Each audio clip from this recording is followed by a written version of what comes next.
Hello बच्चों, आप सभी का शिवम कॉन्वेंट ऑनलाइन क्लासेस में स्वागत है। आज मैं क्लास 7 हिंदी मीडियम का मैथ्स का फर्स्ट चैप्टर पूर्णांक शुरू कर रही हूँ। पूर्णांक में आप सभी ने पिछली कक्षा में प्राकृतिक, पूर्ण और पूर्णांक के बारे में पढ़ा होगा तथा उसे मैं संक्षिप्त में थोड़ा सा समझाना चाहती हूँ। फर्स्ट हेडिंग प्राकृतिक संख्याएं। प्राकृतिक संख्याएं मतलब नेचुरल नंबर।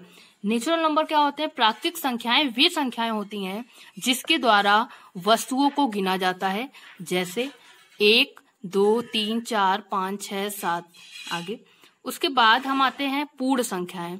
यदि हम प्राकृतिक संख्याएं में एक जीरो को और ऐड कर दे तो वही प्राकृतिक संख्याएं पूर्ण संख्याएं बन जाती हैं, अर्थात जीरो एक प्राकृतिक संख्या नहीं होती है। और यदि हम सबसे छोटी प्राकृतिक संख्या की बात करें तो सबसे छोटी प्राकृतिक संख्या 1 है तथा सबसे बड़ी प्राकृतिक संख्या को हम नहीं बता सकते हैं। उसी तरीके से सबसे छोटी पूर्ण संख्या 0 है तथा सबसे बड़ी पूर्ण संख्या को हम नहीं बता सकते। और शून्य के बारे में मैं एक जानकारी देना चाहती हूँ। शून्य का आविष्कार भारत में हुआ था तथा हमारे गणितज्ञ आर्यभट्ट जी ने किया था। हम आगे बढ़ते हैं पूर्णांक। पूर्णांक सभी पूर्ण संख्याएं क्या हैं? 0, 1, 2, 3 और तथा ऋणात्मक प्राकृतिक संख्याओं को मिला करके जो संख्याएं बनेंगी वो है पूर्णांक कहलाती हैं। जैसे 0 क्या हुआ? पूर्ण संख्या है। 0 से लेकर के 1, 2, 3, 4 ये पूरा पूर्ण संख्या है और -1, 2, 3 ये प्राकृतिक संख्याओं का ऋणात्मक मान है। तो ये सभी संख्याएं क्या कहलाती हैं? पूर्णांक कहलाती हैं। तो 1, 2, 3, 4, 5, 6 ये सभी धनात्मक पूर्णांक हैं। -1, -2, -3, -4 ये सभी ऋणात्मक पूर्णांक हैं तथा 0 एक ऐसा पूर्णांक है जो ना तो धनात्मक है और ना ही ऋणात्मक है। जब हम 0 से दाईं ओर बढ़ते हैं, ये मैंने एक स्केल बनाया हुआ है, इसको देखिए और समझिए। जब हम 0 से दाईं ओर बढ़ते हैं तो पूर्णांकों का मान बढ़ रहा है और जब हम 0 से बाईं ओर बढ़ते हैं तो पूर्णांकों का मान घटता है। तथा एक कुछ और बताना चाहती हूं मैं कि प्लस और प्लस प्लस होता है, प्लस माइनस माइनस होता है, माइनस प्लस माइनस होता है, माइनस माइनस प्लस होता है। इतना ही हमें इस चैप्टर के बारे में बताना चाहती हूँ तथा इसके बाद आगे हम एक्सरसाइज 1.1 पर बढ़ते हैं। प्रश्नावली 1.1 जिसमें पहला क्वेश्चन है, निम्न संख्या रेखा जनवरी महीने विभिन्न नगरों के तापमान दिखा रही। यह हमें एक स्केल दिया हुआ है जिसमें से 4 क्वेश्चन दिए हुए हैं जिनको हमें समझना है। फर्स्ट क्वेश्चन है, जम्मू और जयपुर के बीच तापमान में कितना अंतर है? जम्मू का कितना तापमान है? -6 और जयपुर का तापमान कितना है? 11। तो बड़ी संख्या क्या है? 11 और छोटी संख्या क्या है? 6 डिग्री सेल्सियस। तो हमें क्या निकालना है?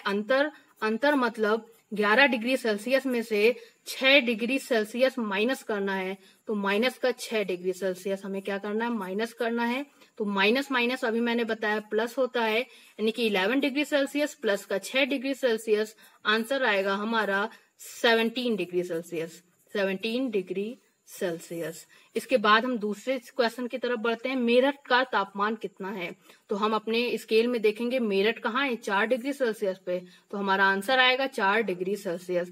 तीसरा क्वेश्चन, कौन सा स्थान सबसे ठंडा है? सबसे ठंडा तो वही होगा जहां पर तापमान सबसे कम होगा। तो सबसे कम तापमान हमारा श्रीनगर में है, -11 degree Celsius.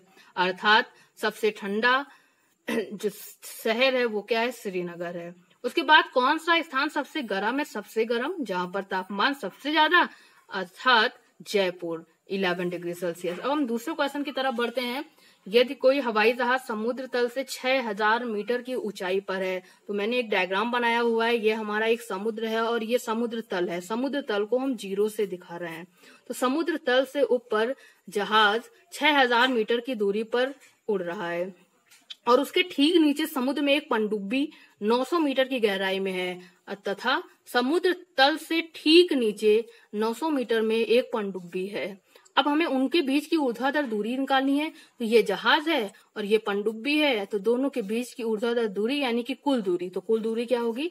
6000 metre plus 900 metre, अर्थात दोनों को जोड़ देना है। तो हमारा आंसर आएगा 6900 मीटर। अब उसके बाद हम नेक्स्ट क्वेश्चन की तरफ बढ़ते हैं, तीसरे क्वेश्चन की तरफ। सोमवार को बद्रीनाथ का तापमान -10 डिग्री सेल्सियस था। माइनस का 10 डिग्री सेल्सियस था। मंगलवार को 3 डिग्री सेल्सियस घट गया मतलब माइनस करना है। और बुधवार को 5 डिग्री सेल्सियस बढ़ गया मतलब जोड़ना है, ऐड करना है। उसके बाद इसे हमें सॉल्व करना है। माइनस माइनस प्लस होता है, अभी मैंने बताया। माइनस माइनस प्लस, तो 10 और 3 को ऐड करेंगे तो 13 डिग्री सेल्सियस। 13 डिग्री सेल्सियस और ज्यादा की तरफ माइनस का साइन है तो माइनस का डिग्री सेल्सियस। अब इसके बाद प्लस का 5 डिग्री सेल्सियस। ये माइनस है, ये प्लस है। माइनस प्लस क्या होता है? माइनस, मतलब हमें इन दोनों को क्या करना है? माइनस करना है। 13 में से 5 घटाएंगे तो 8 डिग्री सेल्सियस, और ज्यादा की तरफ माइनस है तो माइनस का 8 डिग्री सेल्सियस। आज मैंने इतना पढ़ा है, इसको अपनी फेयर कॉपी में नोट करें तथा इसे पढ़े और समझे। Thank you.